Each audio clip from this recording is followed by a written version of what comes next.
ഇന്നത്തെ ബീഹാർ സംസ്ഥാനത്തിലാണ് ചമ്പാരൻ. ബ്രിട്ടീഷ് ഭരണകാലത്ത് ഈ പ്രദേശം പ്രധാനമായും കൃഷിയെ ആശ്രയിച്ചായിരുന്നു ജീവിച്ചിരുന്നത്. ഇവിടുത്തെ കർഷകർക്ക് സ്വന്തമായി ഭൂമി ഉണ്ടായിരുന്നെങ്കിലും അതിന്റെ യഥാർത്ഥ നിയന്ത്രണം ബ്രിട്ടീഷ് കമ്പനികളുടെ കൈകളിലായിരുന്നു. ബ്രിട്ടീഷുകാർ കർഷകരെ ടിൻ കതിയ എന്നറിയപ്പെടുന്ന ഒരു സമ്പ്രദായം പാലിക്കാൻ നിർബന്ധിച്ചു.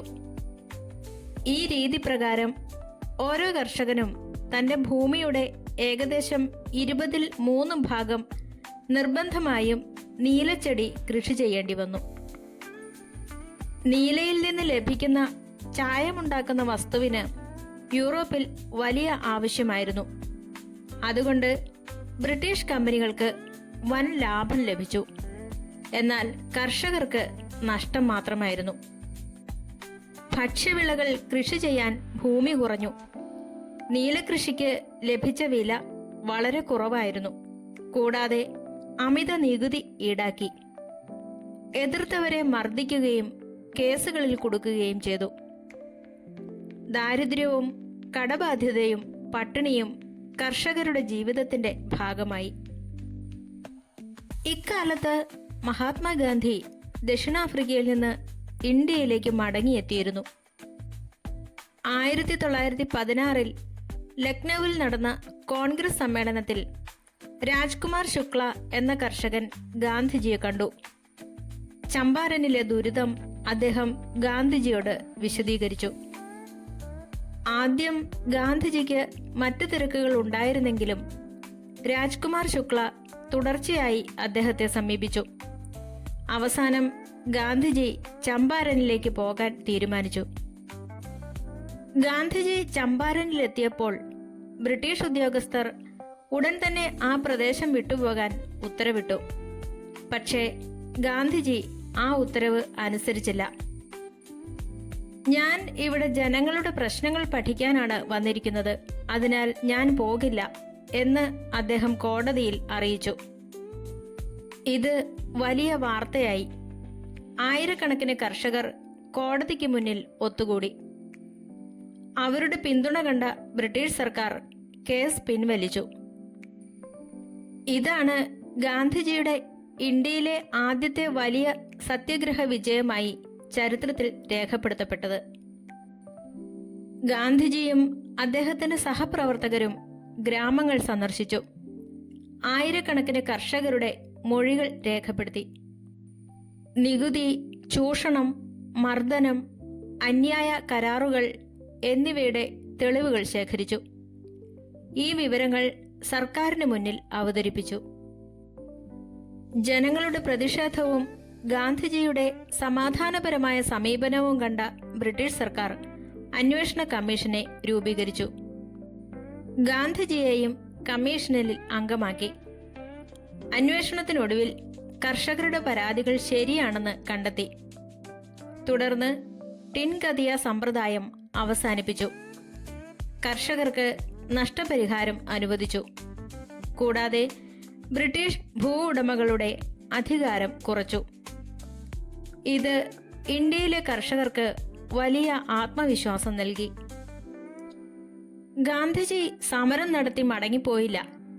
അദ്ദേഹം ഗ്രാമങ്ങളിൽ ശുചിത്വ പ്രവർത്തനങ്ങൾ ആരംഭിച്ചു. സ്കൂളുകൾ സ്ഥാപിച്ചു. വിദ്യാഭ്യാസം പ്രോത്സാഹിപ്പിച്ചു. ആരോഗ്യ ബോധവൽക്കരണം നടത്തി. സമൂഹത്തിന്റെ പുരോഗതി രാഷ്ട്രീയ സ്വാതന്ത്ര്യത്തെക്കാൾ പ്രധാനമാണെന്ന് അദ്ദേഹം വിശ്വസിച്ചു.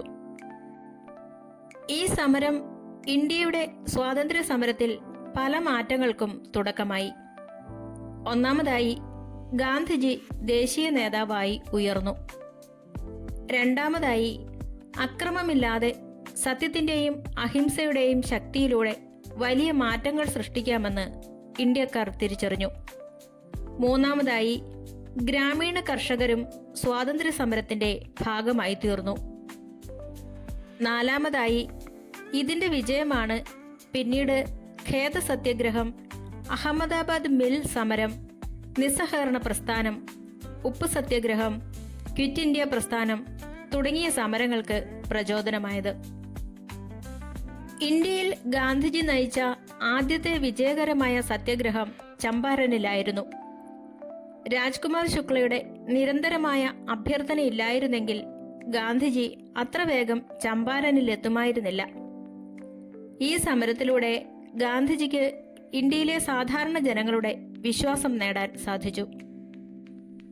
ഇന്ത്യൻ സ്വാതന്ത്ര്യ സമരത്തിന്റെ പുതിയ അധ്യായം ആരംഭിച്ചത് ചമ്പാരനിൽ നിന്നാണെന്ന് പല ചരിത്രകാരന്മാരും വിലയിരുത്തുന്നു.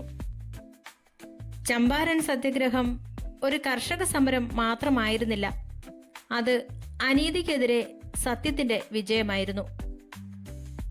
അക്രമത്തിനു പകരം അഹിംസയും ഭയത്തിനു പകരം ധൈര്യവും ഉപയോഗിച്ച് ഒരു സാമ്രാജ്യത്തെ വെല്ലുവിളിക്കാമെന്ന് ലോകത്തിന് തെളിയിച്ച ചരിത്ര നിമിഷം കൂടിയായിരുന്നു അത്.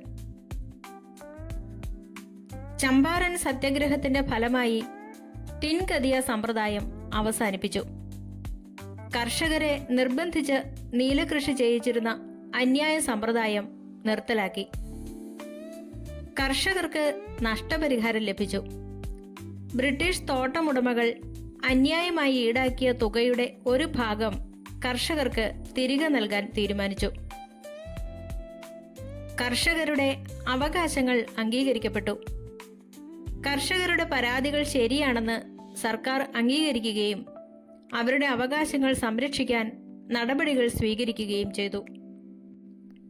കൂടാതെ ഗാന്ധിജി ദേശീയ നേതാവായി ഉയർന്നു.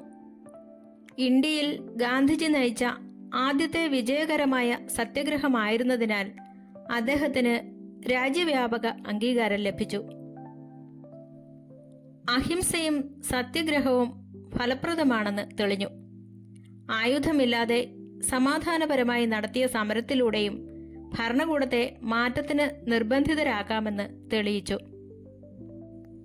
ചമ്പാരൻ സത്യാഗ്രഹത്തിന്റെ വിജയമാണ് പിന്നീട് നടന്ന ഖേദ സത്യാഗ്രഹം, അഹമ്മദാബാദ് മിൽ സമരം, നിസ്സഹകരണ പ്രസ്ഥാനം, ഉപ്പു സത്യാഗ്രഹം തുടങ്ങിയ ദേശീയ പ്രക്ഷോഭങ്ങൾക്ക് പ്രചോദനമായത്. കൂടാതെ ഗ്രാമവികസന പ്രവർത്തനങ്ങൾക്ക് തുടക്കമായി.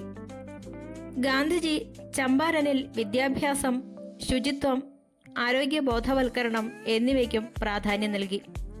സ്വാതന്ത്ര്യം രാഷ്ട്രീയ മാറ്റം മാത്രമല്ല, സാമൂഹിക പുരോഗതിയുമാണെന്ന സന്ദേശം അദ്ദേഹം മുന്നോട്ട് വച്ചു.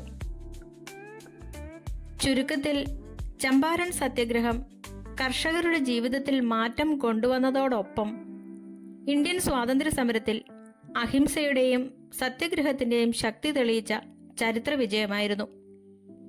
ഇന്ത്യയുടെ സ്വാതന്ത്ര്യ സമര ചരിത്രം പഠിക്കുമ്പോൾ ചമ്പാരൻ സത്യാഗ്രഹത്തെ ഒരിക്കലും ഒഴിവാക്കാനാവില്ല.